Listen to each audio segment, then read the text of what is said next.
Bismillahirrahmanirrahim. Assalamu alaikum. Dear students, today we will discuss about homeostasis in plants. How do plants maintain their homeostasis? How do plants maintain their normal activities to an optimum range? This is our topic today. Homeostasis in plants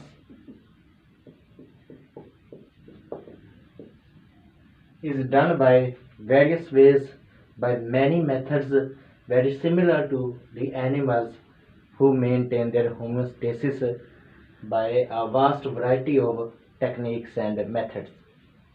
First of all, plants try all the time to make their homeostasis possible by opening or closing of their stomata.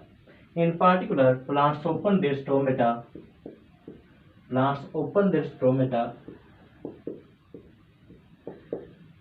all the time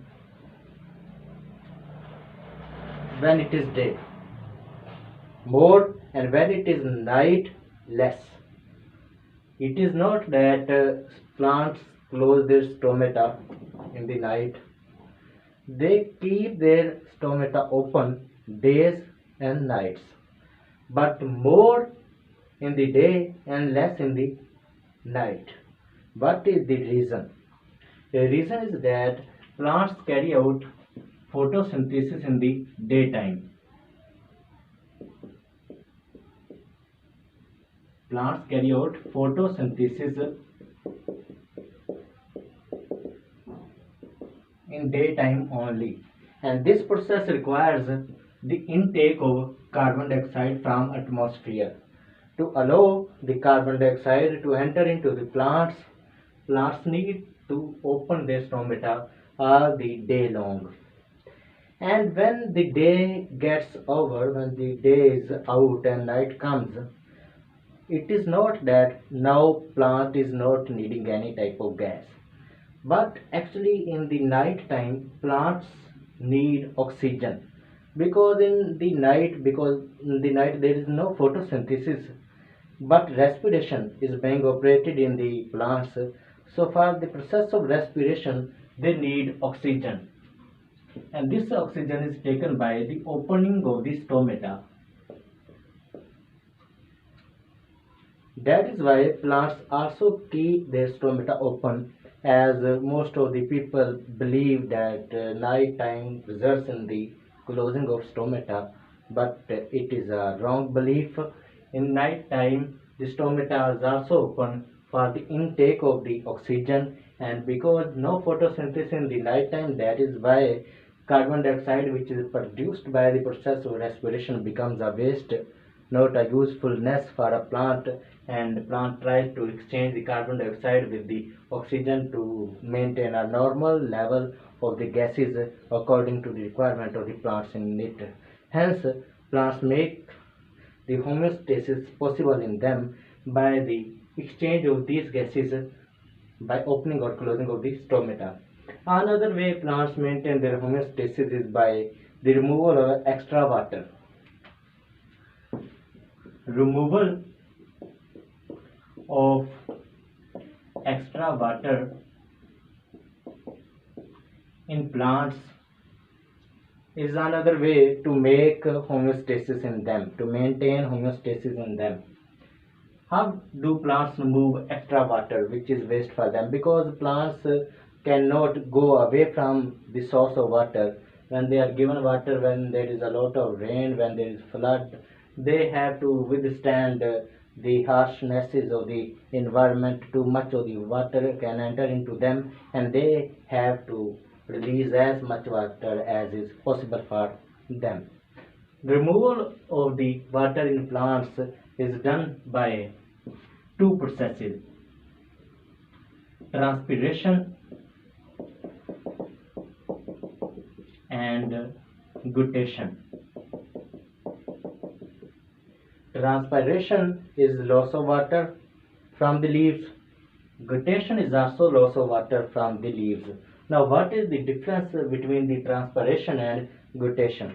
Transpiration is loss of water in the form of water vapors,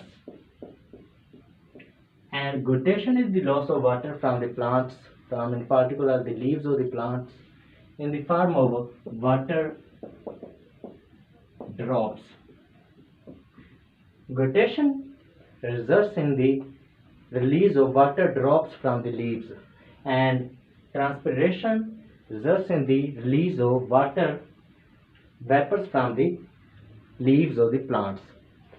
So these are the two totally opposite results, and their need is the same. They are doing the same job. They are releasing extra water, they are removing extra water to maintain homeostasis in the plants.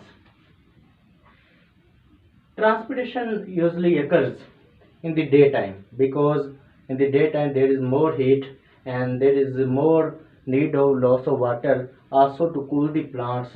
That is why it is known as a necessary evil. One thing good about transpiration is that it is giving a benefit to the plant to cool it by the evaporative loss of the water from its surface, from its leaves in particular.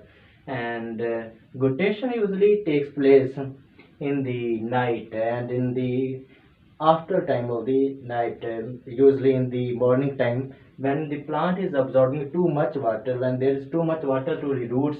The actual cause, the actual reason of the guttation is too much water available to roots. When the plant roots are submerged in the water, when they are provided with too much of the water, as is the case for hydrophytes, the plants which live totally submerged or half submerged in the water. These plants usually release too much of the water in the form of the drops by a process known as guttation. And this usually occurs in the night time and in the late part of the night or early in the morning when there is too much water. For example, if a plant which is carrying out guttation is not found in the too much amount of the or in the abundance of the water, then it will not produce water drops, it will not release water drops, because it has to maintain its homeostasis. It is already having less water, it will not release it. And when a plant is having too much water, it will try to release it by transpiration as well as guttation. In particular, guttation at the morning or in the late night, only when there is much more water available to the plant roots. And transpiration keeps on all the time when it is daytime, and its benefit is that it cools the plant, but its harmfulness of the transpiration is that it causes too much loss of the water. But it is not also too much big problem, because plants have to maintain their transpiration at a normal rate, not to lose too much of the water, to maintain the amount of the water in their cells. The plants have different types. The plants which live in the excess of the watery environment, they have too much stomata to release too much amount of the water. And the plants which live in the scarcity of the water, which live in water short environments, they usually have very less stomata and the other adaptations are present in them. The plants living in excess of water, they are known as hydrophytes, and the plants living in very short amount of the water availability are known as xerophytes.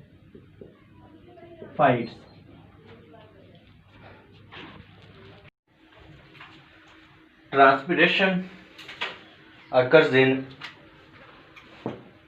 stomata. It takes place by help of small openings called stomata, which are present in leaves and green parts of a plant. Whereas guttation occurs through special openings which are not called stomata, special pores which are not called stomata, but these are called hydatodes. Hydatodes are actually special types of pores which are present only in leaves. Stomata are present in leaves as well as in green parts. But hydatodes in particular are present only in leaves, and these special pores are special for guttation. So another difference between guttation and transpiration is that transpiration occurs by stomata and guttation occurs through hydatodes. Early in the morning guttation and all the day transpiration. Transpiration is similar to sweating in animals. As animals like we humans do sweat, very similar plants do also sweat. And this in plants is known as transpiration. Now we talk about the other metabolic waste which are present in plants and which they produce as their waste material as a way to excrete, that is the other waste, other metabolic waste, the waste which are produced by metabolism in the plants is oxalates. Oxalates are heavy salts which are their waste. They always store the oxalates in their special parts, in particular the green parts, heavy green vegetables, very dark green vegetables contain much more amounts of the oxalates. These heavy salts are waste for the plants. So it is necessary for plants to excrete them, to release them, to get rid of them. And they do so. Oxalates are stored in certain parts of the plant which are no more useful for the plants in most cases. For example, leaves stores in them oxalates, and when these leaves are removed from the plants, it is central function of the leaves to get rid of the waste as well as for new leaves to give a place. Shedding of leaves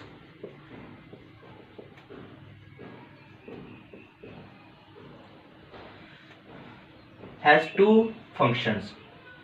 One function is giving chance for new leaves to come in place of the old leaves, and other importance of shedding leaves, the old leaves, is that it gets removal of the wastes which are stored in them. Some leaves you have seen turn yellow. Scientists say they turn yellow because of the wastes which are stored in them. The more the waste, the more the yellow a leaf is. So when a leaf is fallen, actually plant has gotten rid of the oxalates in particular or the other wastes which are present in the plant leaves. Other metabolic waste which are special to some kind of the plants and trees, they are gums, resins, mucilage and latex. Gums are produced by kikar, which also known as Acacia arabica. In Pakistan and other Asian countries like India, Acacia arabica is the name for kikar. Gums are sticky materials which are produced by Acacia arabica, and they are waste of the Acacia arabica but useful for man. Resins are waste materials, a brownish color, orange color or orange brown color, wastes of the plants which are known as conifers. Conifers are the plants whose leaves are like a cone. The leaves are shaped like this. One surface is pointed and other is broadened in the base. The leaves which are broad at the base but pointed at the top at the end point are known as coniferous leaves, and the plants which have them are known as conifers. Conifers produce special type of the waste which are known as resins. These are also sticky but hardened as compared to the gums, and they are used in electronics and various other industries. Mucilage is too much sticky as compared to the resins and gums. These are produced by plants for some specific roles, for some specific functions. For example, lady's finger, when you touch the lady finger, it is very much sticky. It is very much sticky because of the mucilage. Mucilage helps the plants to avoid infections because various organisms get imprisoned in the mucilage and they become dead, so they do not do any type of the harm to the plants. Some plants known as insectivorous plants also catch some insects and store them in their mucilage and digest externally. These plants are present in deserts and the places where there is less nitrogen in the soil to get. The plants which are present in the nitrogen deficient environments, they use the mucilage present on their leaves to kill the insects and then digest them externally without eating because they have no mouth. So they release some special enzymes which break down the body of such insects which have been caught in the mucilage released by some plants known as insectivorous plants. Insectivorous plants as well as lady's finger, which is known also as okra, produces mucilage. Now we come to the latex. Latex is a waste material, a rubber-like waste material produced by rubber plant, and it is used to make the plastic and to make the rubber appliances, the rubber tools. And the things which are made of the rubber actually are made by the latex. Latex is used as a raw material, as an ingredient of the rubber. These are also extra waste for most of the plants, and this was our topic. Allah Hafiz.